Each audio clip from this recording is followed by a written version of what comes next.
سبحان اللہ، کیا کہنے اس مقدس ذات کے،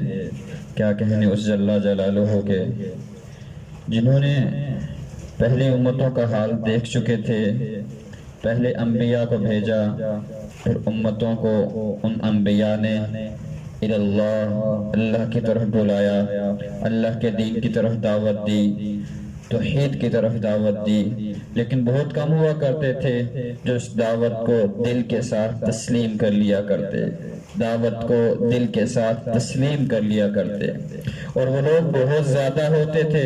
جو اس دعوت کو جھٹلا دیا کرتے، ٹھکرا دیا کرتے، اور پھر اللہ ان کو ایسے نہیں چھوڑ دیتے تھے۔ اللہ ایسے لوگوں کو یوں ہی نہیں بخش دیا کرتے، بلکہ اللہ ایسے لوگوں کو زمین پر رہنے نہیں دیا کرتے، زمین سے صفائی کر کے ان لوگوں کو ملیا میٹ کر دیتے۔ تو اللہ رب العزت نے جب ان پہلی امتوں کا حال دیکھ لیا، پھر اللہ نے اس امت کو، آپ علیہ السلام کی امت کو بھیجا، پھر آقا نبی صلی اللہ علیہ وسلم نے اس امت کو دعوت دی، پھر نبوت کا زمانہ شروع ہوا، وحی اترنا شروع ہوئی۔ کچھ عرصہ گزرا تھا کہ اللہ نے اپنے حبیب سرکار دو جہاں صلی اللہ علیہ وسلم کے ذریعے امت کو ایک شاندار پیغام دے دیا، امت کو پہلے سے ہی تنبیہ کر دی، امت کو بتلا دیا، افحسبتم انما خلقناکم عبثا وانکم الینا لا ترجعون، کہ تم نے کیا گمان کر رکھا ہے، تم کیا سمجھ بیٹھے ہو کہ تمہاری پیدائش کا مقصد، تمہیں دنیا میں بھیجنے کا مقصد، تمہیں خوبصورت اشرف المخلوقات بنانے کا مقصد کیا کھیل کود اور تماشا ہے؟ کیا یہی آئے اور زندگی گزار کر دنیا میں لگ کر چلے گئے؟ کیا مقصد یہی ہے کہ تم نے ہمارے پاس لوٹ کر نہیں آنا؟ یقیناً میرے عزیزو، ہم نے اللہ کے پاس لوٹ کر جانا ہے، اللہ کے پاس لوٹ کر جانا ہے۔ اللہ نے یہ اصول بتلا دیا، وہ تنبیہ کر دی کہ پہلی امتیں بھی آتی، وہ بھی نافرمان ہوتی، پھر اللہ ان کا ملیا میٹ کر دیتے۔ اسی لیے اللہ نے اس امت کو پہلے سے تنبیہ کر دی کہ ایسا نہ کرنا، ایسا ہرگز نہ کرنا، تمہاری پیدائش کا مقصد دنیا میں لگ کر دنیا داری نہیں، تمہاری پیدائش کا مقصد تو دیندار بن کر دنیا داری کرنا، دیندار بن کر دنیا داری کرنا، اللہ اور اس کے رسول کی اطاعت کی طرف آنا، لوگوں کو بلانا، لوگوں کو بلانا۔ میرے عزیزو، آج اللہ کے ساتھ بغاوت کو مول لے لیا، اس کا نتیجہ کیا نکلا؟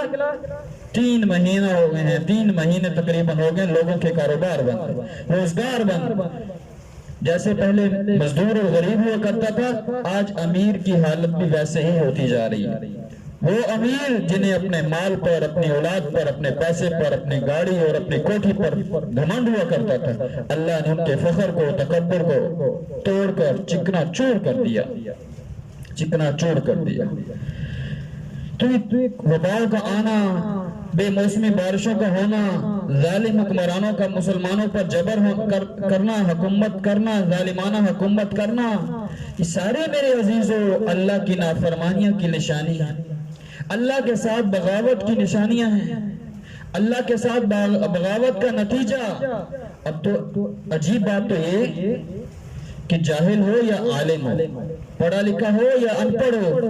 جب وہ بارشوں کو، بے موسمی بارشوں کو ہوتے دیکھتا ہے، خدا کی قسم اس کے منہ سے یہی الفاظ نکلتے ہیں، اللہ ناراض ہے جس وجہ سے بے موسمی بارشیں ہو رہی ہیں، اللہ ناراض ہے جس کی وجہ سے اولے پڑ رہے ہیں، اللہ ناراض ہے جس کی وجہ سے زیادہ باری ہو رہی ہے، اللہ ناراض ہے جس کی وجہ سے تیار فصلیں تباہ ہو رہی ہیں، تیار فصلیں تباہ ہو رہی ہیں۔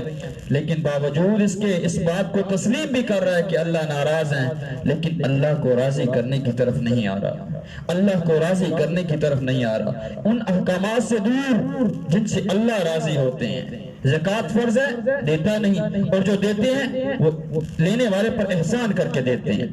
عشر فرض ہو گیا، عشر دے رہے نہیں ہیں، تو ظاہر ہے جب اللہ کا حق نہیں دو گے تو پھر اللہ تمہارا حق تمہیں کیسے آرام سے دے دے گا،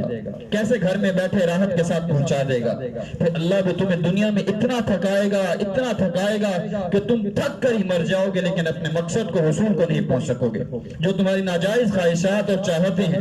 تو اس لیے میرے عزیزو، اللہ کی بغاوت کو چھوڑ کر اللہ کی فرما برداری والی زندگی میں آئیں، اللہ کے حبیب کی بغاوت کو چھوڑ کر، اللہ کے نبی کی دشمنی کو چھوڑ کر اللہ کے نبی کی سنت والی زندگی میں آئیں، اللہ کے نبی کے ساتھ تعلق بنائیں، اللہ کے نبی کی مبارک زندگی کو اپنی زندگی میں لائیں، یقیناً اسی میں کامیابی ہے، یقیناً اسی میں کامیابی ہے۔ وگرنہ انا ربکم الاعلی کہنے والے بھی تباہ ہو گئے، انا ربکم الاعلی کہنے والے بھی تباہ ہو گئے، اللہ نے انہیں بھی برباد کر کے بتلا دیا کہ اس میں کامیابی نہیں، اس یہ فخر کی بات نہیں، فخر کی بات اللہ اور اس کے رسول کی بات کو مان کر زندگی گزارنا۔